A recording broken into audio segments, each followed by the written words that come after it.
Yes, this is the new overlay for a brand new show called Women of Sport. As you can see, the heading on the overlay. So it's an overlay.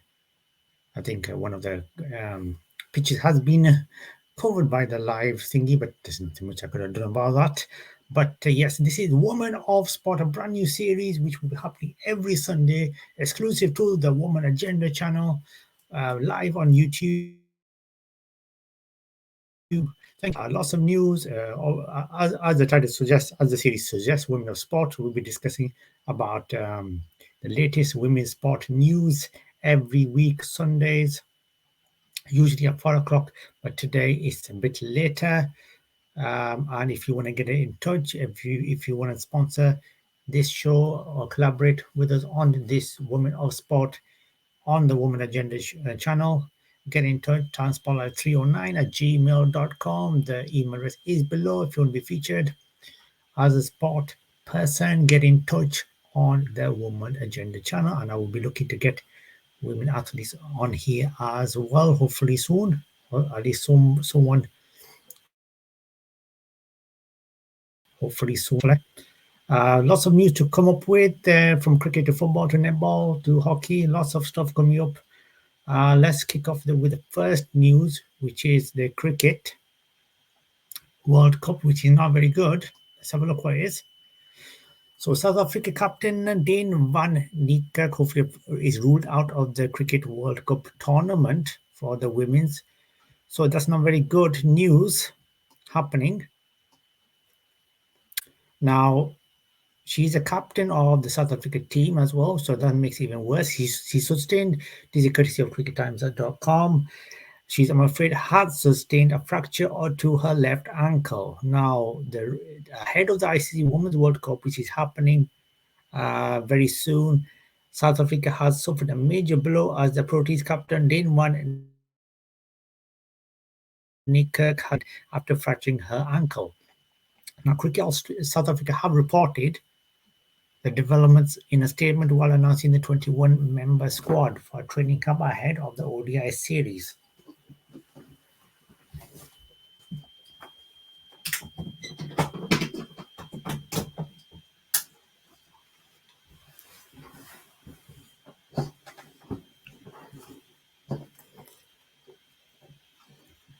So, like I said, the 21-member squad for a training camp ahead of the ODI series against West Indies at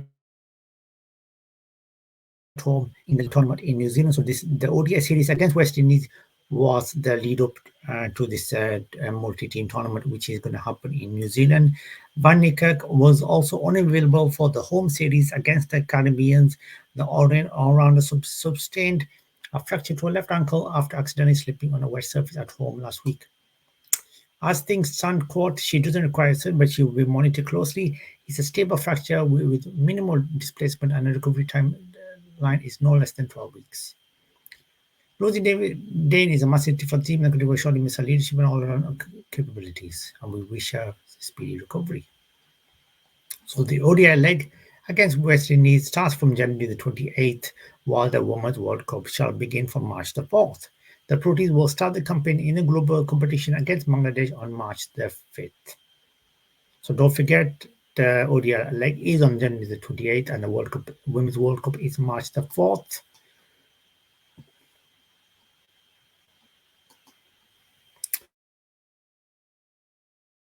So some stuff which is happening with New Zealand at the moment before the World Cup with COVID-19 situation happening. Let's have a look what's exactly going on there. So New Zealand sport continues to be hurt by the country's stiff COVID-19.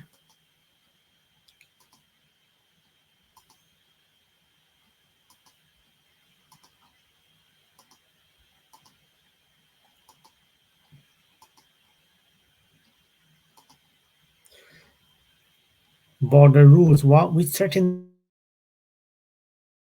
the Black Caps. The Black Caps were supposed to have a tour this month as well, and there's the first staging of the Women's ODI Cricket World Cup in March. On Friday, Cricket New Zealand revealed it was reconsidering the 4-match tour of Australia as it is now made quarantine plans for its returning players. courtesy of au.sports.yahoo.com. Jacinda Ardern's government was due to abandon its policy of mandatory quarantine on arrival this month, but kicked the reopening down the road in December. Cricket New Zealand spokesman set in stone. We're committed to touring. We've got a few balls in there. We don't feel we've exhausted all solutions. Different solutions are all being considered, he told the news outlet. New Zealand remains closed to foreigners unless they have a government-issued exemption, and even then, all visitors must complete a 10-day quarantine. So New Zealand is a bit of a tricky situation going on down there. New Zealand is missing from the under 19 men's cricket World Cup starting in the West Indies this weekend because of the rules.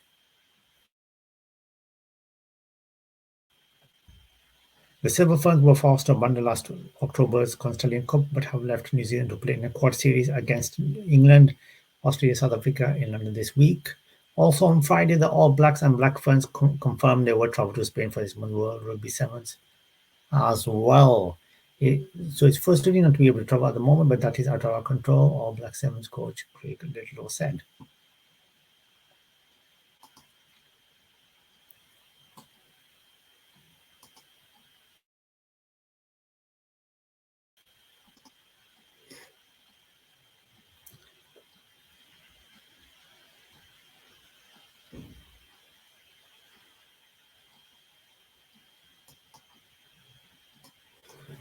So yeah, it's not very good, is it, at the moment going on there with the women's cricket World Cup preparation for the New Zealand women's team, and obviously the overall with the New Zealand sport at the moment, the situation isn't that good, and we will keep you up to date on what happens in New Zealand regarding their situation and whether things will improve regarding that, which will help their rugby team as well and the other sports which New Zealand is known for.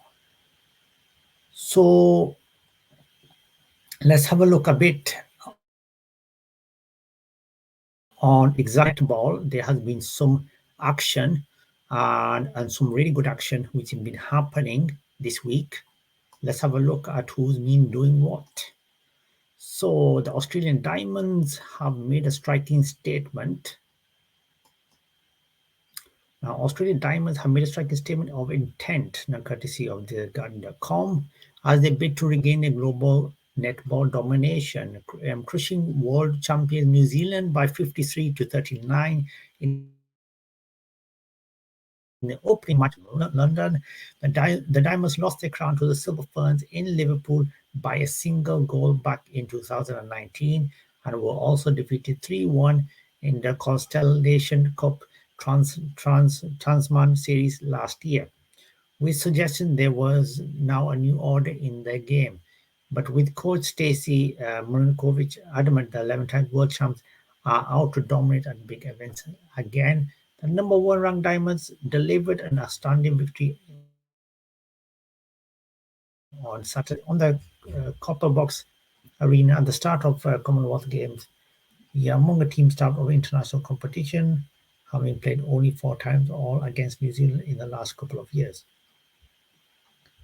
Delighted with that. We come from a strong history of success and we've got to start contributing to that and make sure we started taking those steps forward while we contribute to the legacy of the Diamonds. They were inspired by play of the match domination from winning defense, Ash Brazil, the multi-talented Collingwood AFLW midfielder whose non-stop energy drive around the court to snuff out numerous New Zealand attacks was a standout.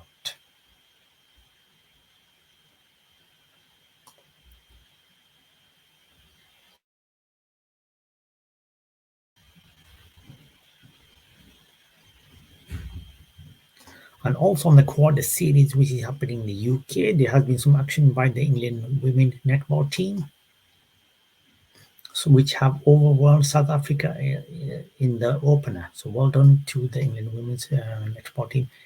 So England got the courtesy of Guardian, who reported this, have got the quad series company off to a storming start as they comprehensively overcome South Africa 17-1-47 in the first of the tournament's 4 matches. They could be able to own the pre-series label as favourites, and then it was answered in the aftermath. For 55 minutes, the Roses flexed their form that brought them back-to-back test wins against respective rivals, confirmed by a huge margin of victory.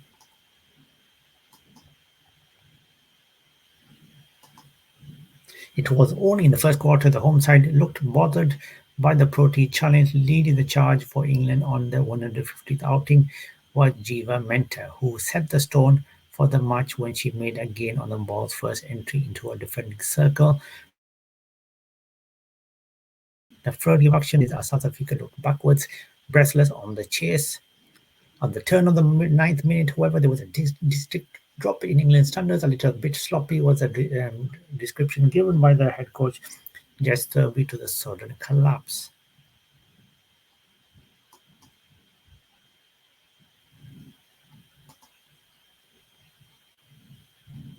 And let's look a bit on now over to the hockey news.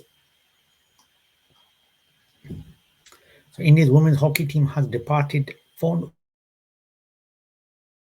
Oman to reported by ANInews.in. They have departed the left from the Sports Authority of India (SAI) Bengaluru on Sunday to travel to Oman to defend the title at the Hockey Asia Cup, which is set to take place from January 21st to the 28th at the Sultan Qaboos Sports Complex in Muscat. India will compete against China, Indonesia, Japan, Malaysia, Singapore, South Korea, and Thailand in the competition for the prize trophy and qualify the 2022 FIH Women's World Cup to be held in Spain and Netherlands. On being asked about the strong team that India have to face in the tournament, goalkeeper Savita, who was leading the team, said that she believes in focusing on themselves and their strengths. Our main focus will always be ourselves. We have seen videos of recent matches of Malaysia, Japan, Korea, China, and other teams, and we are prepared for them. But every team has their strengths and weaknesses, and hence we aim to focus on ourselves.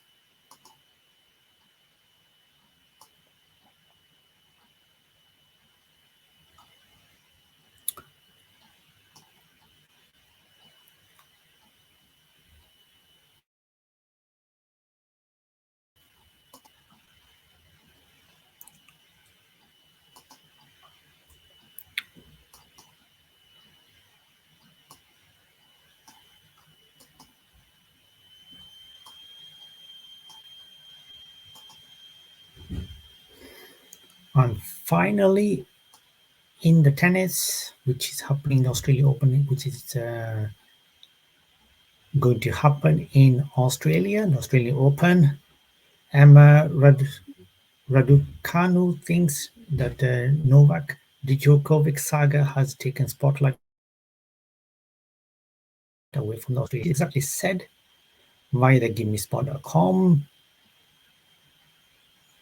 Emma Raducanu is the latest tennis player to offer her thoughts on the Novak Djokovic visa debacle, which has dominated headlines ahead of the next week's Australian Open. Djokovic was initially granted a medical exemption by Tennis Australia to compete in the first Grand Slam of the season, despite not being vaccinated against coronavirus. However, upon his arrival at the Melbourne airport, he was detained and forced to quarantine. The world number one then had his visa cancelled again. The ruling from the Australian government, and the 20 times major champion is awaiting the result of his appeal, which is expected tomorrow. If the appeal is unsuccessful, Djokovic will be forced to leave the country and is likely to face a 3-year ban from travelling to Australia unless the government decides otherwise.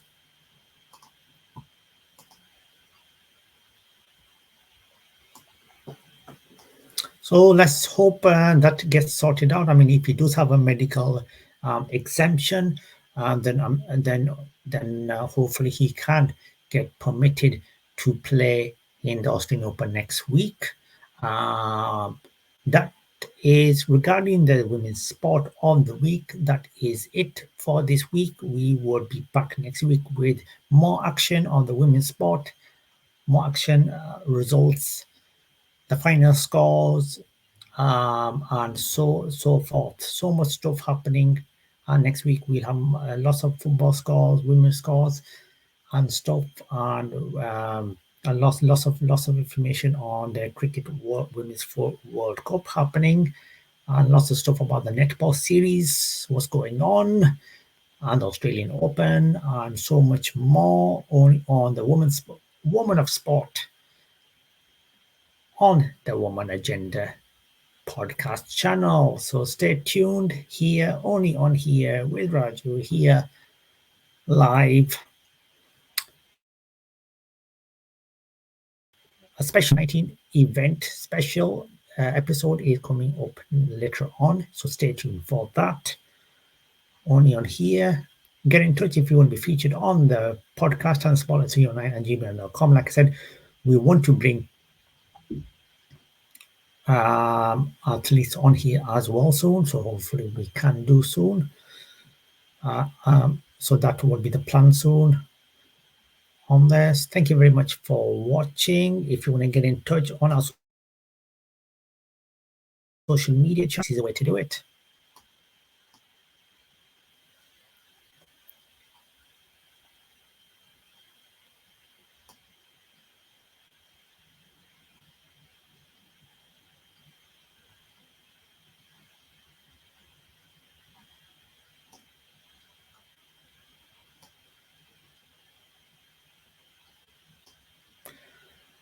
Pretty straightforward.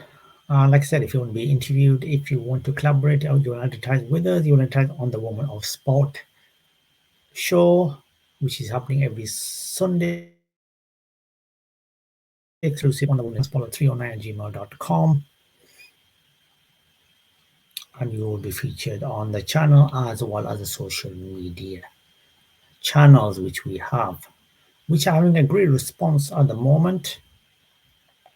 Stay tuned. We're going to have some live interviews very soon, this coming week, in the new week, and so forth. So stay tuned for that. This is the Woman of Sport. Women of Sport back next week at 4 o'clock, a bit early at the usual time, which is usually going to be at 4 o'clock. Thank you very much for watching, and don't forget to click on the subscribe if you haven't subscribed. I will see you in a bit.